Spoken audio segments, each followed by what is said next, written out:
Hi everybody, Dan Illman, Mike Beer, taking a look at the $2 million guaranteed pick 4 at Pimlico on Preakness Saturday. Races 10 through 13. It's a 50-cent minimum play, some great action, and of course the Preakness is the anchor leg of this bet. The first leg is the Grade 3 Gallaret Stakes. Approximate post time is 4:07 Pacific. We already have the stakes preview handicapping every horse up on the site. So Mike, let's throw up your ticketmaker ticket and plays for the Gallaret. Yeah, you and I both like On Leave in this race, the newly turned foiler for Shug. I like her in this race too, but she is off a layoff, so I don't want to just put all my eggs in her basket in here. I think this is a good spot for her to return in, and I'm going to use her as the A. My other A is Zapessa. I'm afraid of her speed. I like this shorter distance for her. She ran some good races last year. I think she controls this on the front end, and I think that could make her really tough. And then I just took backups. Maybe I should have made Alicia's World an A. I made her a B, the 7. She could easily win. I'm just not a huge fan of hers.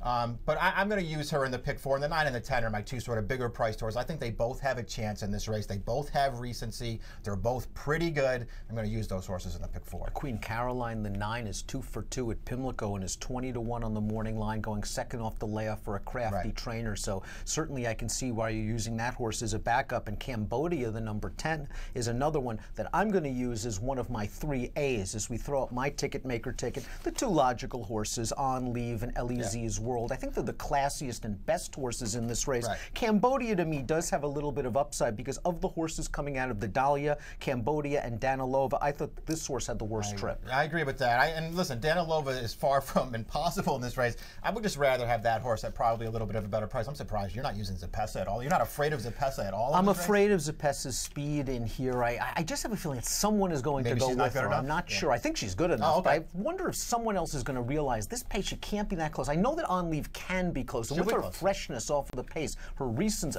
with a lack of recency, I think she might be a little bit headstrong coming out of the gate. Race number 11, the second leg of this $2 million guaranteed pick 4 at Pimlico on Preakness Saturday, is the $100,000 Sir Barton Stakes for 3-year-olds going 1 mile and a 16th. Now, we both have strong opinions in this race, and basically it's negative opinions on the two favorites, the 2 hedge fund, the 9 Time to Travel. I really don't want either one of those horses. Mike, let's see what your ticket maker has to say. They are I think they're the right 2 horses to sort of start your handicapping with this race for sure. Hedge Fund, probably the horse to beat for Pletcher. Speed towards the inside. Good race last time. We'll see what happens with that horse. I'm going to use him, but only as a backup. Same thing with Time to Travel. He obviously has ability. I don't love his Lexington, though, Dan. I mean, I don't know how far this horse really wants to go. He does get Lasix this time. Maybe it moves him up enough that he can get it done here. I'll use them both. I'll use them both as backups. I really wanted the more lightly raced horses in here. A horse I know you like, Honor the Fleet, I'm definitely using down on the rail. He's got to go 2 turns for the first time. If he can handle it, he's a player. The 5 No Modo is the horse I really like in this race. I want to bet him to win in this race. I like all 3 of his races.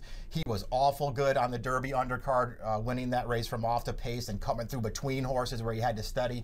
I like this horse. I think he has a ton of upside.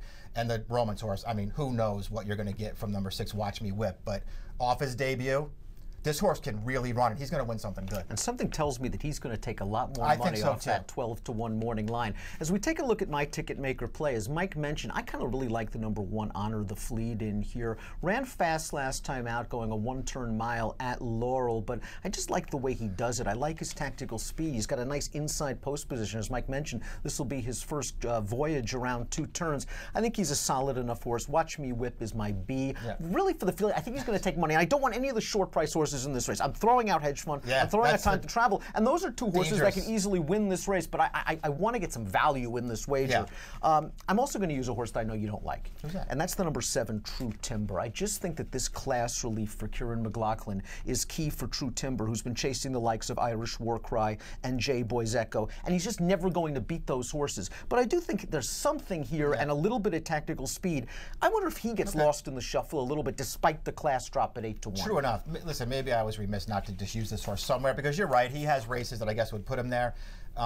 I just don't love his races over the winter. And where's the upside? I can understand if you're saying there's not much upside. Yeah, there's not as much upside anyway with some of the other horses. And I hate the Wood. I hate the Wood as a race, and I don't want horses out of it. And we'll just see what happens with that. The Dixie Stakes is the third leg of the $2 million guaranteed pick 4 at Pimlico.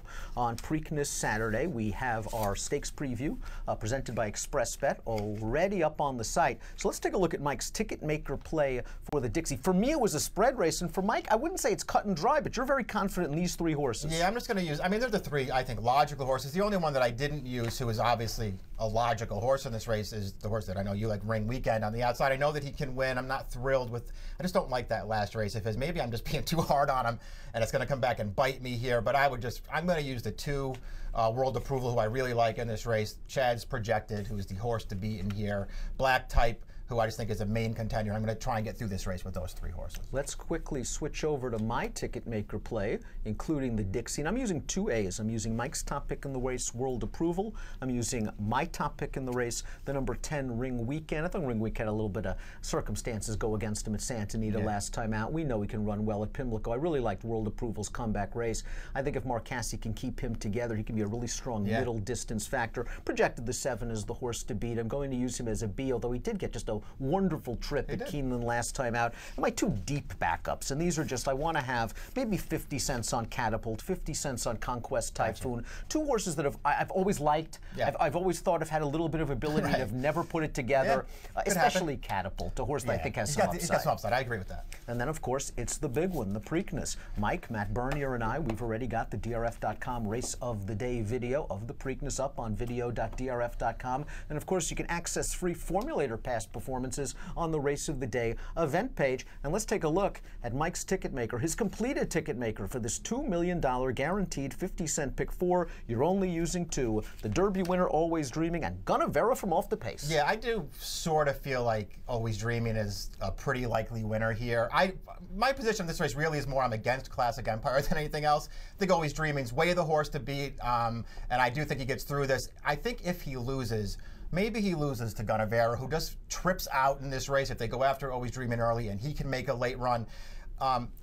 The only thing I can say about his last 2 races is, and I don't think you can say this for a lot of these 3-year-olds into this race, is I can make excuses for each of his last 2 races. The wet track on the Derby that didn't lend itself to closing at all. He had no chance in the Florida Derby. His races, 2 races prior to that, make him a contender in this race. He can go with these horses with the right trip. There's Mike's completed ticket maker pick 4. We're going to switch over to my completed ticket maker pick 4, and I'm hoping the Derby winner just gets right through this. I'm going to single Always Dreaming like Mike, like most people.